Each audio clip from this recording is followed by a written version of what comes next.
Hello everyone. Today we are going to discuss your worksheet number 46 of dated 15th of December 2021.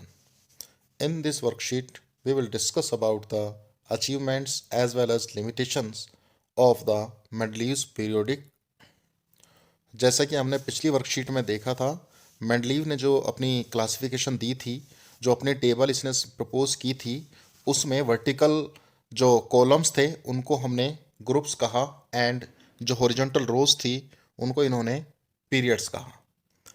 So basically उस time पे 63 elements इन्होंने लिए और अपने periodic table में set किए और उन्होंने जो प्रिंसिपल यूज़ किया दैट इज़ दिस.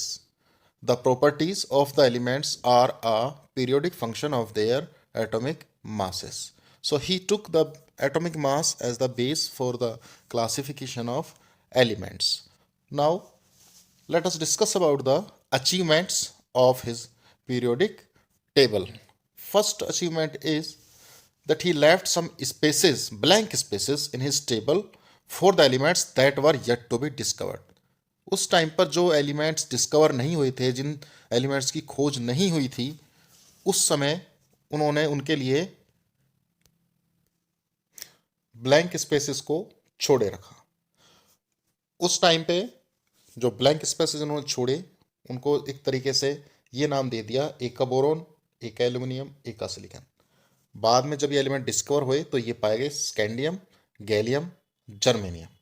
तो इनकी प्रॉपर्टीज़ जैसा उन्होंने प्रपोज किया था कि बोरोन से मिलती जुलती होंगी स्कैंडियम की, एल्यूमिनियम से मिलती जुलती होंगी जो कि बाद में डिस्कवर हुए गैलियम की पाई गई, सिलिकॉन से मिलती जुलती होंगी जो कि जर्मेनियम से पाई गई. वो बिल्कुल सही उसी जगह पर पाई गई जहाँ पर उन्होंने उनके लिए ब्लैंक स्पेस छोड़ा था. So that was very very ट्रेमेंडस achievement of this periodic table. Now he also predicted properties of some elements even before their discovery and were later found to be correct. तो उन्होंने जो ये blank space छोड़े, उन्होंने कुछ property observe करी होगी कि इस ब्लैंक स्पेस पर इस तरह की केमिकल प्रॉपर्टी का एलिमेंट आना चाहिए, जो कि बाद में बिल्कुल ये फिट पाए गए. जैसे इन्होंने एक का एल्यूमिनियम नाम दिया उसको कि भाई कोई एक ऐसा एलिमेंट होगा जो कि अभी नहीं है लेकिन एल्यूमिनियम से मिलती जुलती प्रॉपर्टीज उसमें देखी जाएंगी. इसका एटॉमिक मास 68 था जो कि बाद में डिस्कवर 69.7 उसका पाया गया. अराउंड अराउंड क्लोज ही थे हैं दोनों. और इन्होंने ऑक्साइड भी प्रपोज करी कि इसकी जो ऑक्साइड मिलेगी E2O3 टाइप की मिलेगी, और बिल्कुल बाद में देखा भी ये गया, जो गैलियम डिस्कवर हुआ उसका ऑक्साइड भी Ga2O3 टाइप का मिलता है.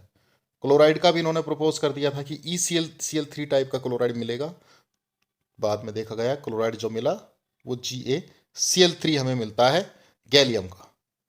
तो ये काफ़ी सिमिलरिटीज़ देखी गई जो उन्होंने प्रपोज करा था इनकी प्रॉपर्टीज़ के लिए. तो ये भी एक बहुत ही ज़्यादा इंपॉर्टेंट अचीवमेंट थी इनकी. Third one is Mendeleev's periodic table could accommodate noble gases when they were discovered without disturbing the existing. बाद में जो नोबल गैसेज डिस्कवर हुई वो भी उस टेबल में सेट कर दी गई, और ड्यूरिंग दिस कोई भी एलिमेंट डिस्टर्ब नहीं करना पड़ा. किसी भी एलिमेंट पर किसी ने कोई क्वेश्चन नहीं उठाया कि मेंडलीव साहब ने यहाँ पे एलिमेंट क्यों रख दिया, यहाँ पर नोबल गैस आ गया. बिल्कुल इजीली वो फिट आ गए वहाँ पर. तो ये कुछ बहुत ही अच्छी अच्छी अचीवमेंट्स थी इनकी पीरियोडिक टेबल की. Mendeleev took the formulae of the oxides and hydrides found by the elements as the basic properties of the elements for their classification in their periodic table. So हमने पिछली class में discuss किया था कि उन्होंने oxide और hydride ये फॉर्मूले अपने बेस पे रखे, पैरामीटर्स सेट करे कि इनसे वो केमिकल प्रॉपर्टीज़ के बारे में एक्सप्लेन कर सकते हैं कि ये ऑक्साइड इस तरीके का देता है, ये हाइड्राइड इस तरीके का देता है. इस बेस पर वो क्लासीफाई करते चले गए एलिमेंट्स की केमिकल प्रॉपर्टीज़ को. अब हम लिमिटेशंस की बात कर लेते हैं. तो सबसे बड़ी जो कहते हैं ना कि मतलब क्लियरली ये उसको एक्सप्लेन नहीं कर पाए हाइड्रोजन की पोजीशन को. Mendeleev could not assign a correct position of hydrogen in his periodic table as the properties of hydrogen resembles both with alkali metals as well as with halogens. Hydrogen की जो properties थी वो देखी गई alkali metal और hydrogen की जैसी मिलती जुलती.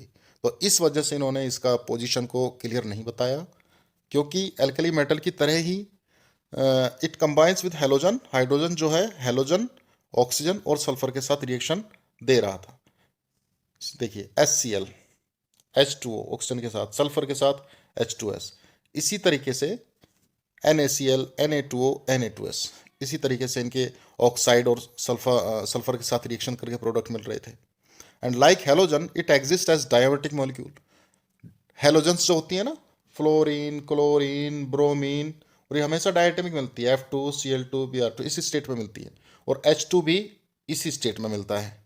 तो ये भी क्लियर हो नहीं पाया कि भाई जब दोनों डायटोमिक में मिल रही हैं तो वो अलग अलग होंगी या साथ होंगी, साथ होनी चाहिए, लेकिन उन्होंने अलग रखा, तो प्रॉपरली इसको वो एक्सप्लेन कर नहीं पाए।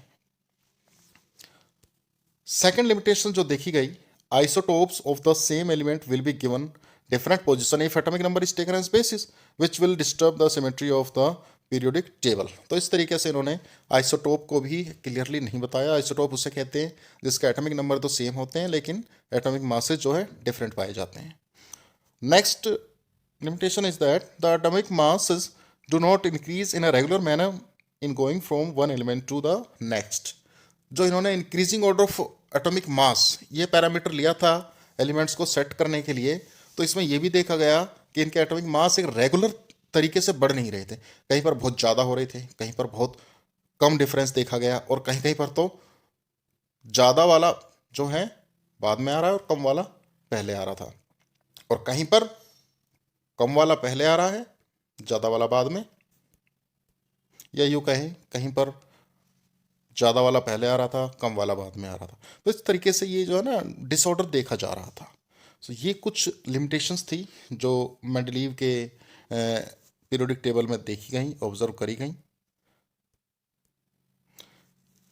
इस लिमिटेशंस की वजह से पॉसिबल नहीं था जो एलिमेंट्स बाद में डिस्कवर हुए उनको प्रेडिक्ट करना कि भाई किसी दो एलिमेंट के बीच में दो एलिमेंट डिस्कवर होंगे या तीन एलिमेंट डिस्कवर होंगे। यहाँ थोड़ा सा कहीं कहीं पर जो है कमी देखी गई। So it was all about your worksheet. Now we are going to discuss some questions that are given in this worksheet. First question is, who is known as father of periodic table? So boys, Mendeleev is known as father of periodic table. Which important property did he use to classify the elements in his periodic table? इसका answer हो जाएगा, Mendeleev took the formulae of the oxides and hydrides found by the elements as the basic properties. So इसका answer ये हो जाएगा। Next question is, Mendeleev kept some blank spaces in the periodic table for the elements that were yet to be discovered. Name those elements and what were the names given to them. So you can see here, उन्होंने उस time पे इनके virtual name दे दिए। ए का boron जिसको बाद में scandium नाम दिया गया, ए का एल्यूमिनियम उस टाइम इसको कह दिया गया, बाद में जब डिस्कवर हुआ तो इसको गैलियम नाम दिया गया। ऐसे एक ए का सिलिकॉन था, जब डिस्कवर हुआ तो इसको जर्मेनियम नाम दिया गया इस एलिमेंट को। Now see the third question, right achievements of Mendeleev's periodic table. ये अचीवमेंट्स है। Mendeleev kept some blank spaces in the periodic table for the elements that were yet to be discovered. Second one is he predicted properties of some elements even before their discovery and were later found to be correct. यहाँ से आप लिख सकते हैं। Third one is that Mendeleev's periodic table could accommodate novel gases when they were discovered without disturbing the existing. Third question is that what are the limitations of the Mendeleev periodic table? You can write first limitation is that position of hydrogen he could not explain. Second one is that about isotopes, and third one is that the atomic masses do not increase in a regular manner.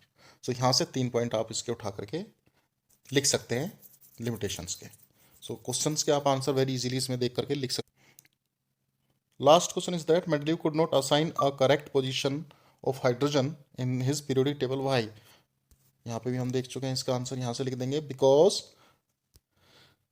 properties of hydrogen resembles both with alkali metals as well as with halogens.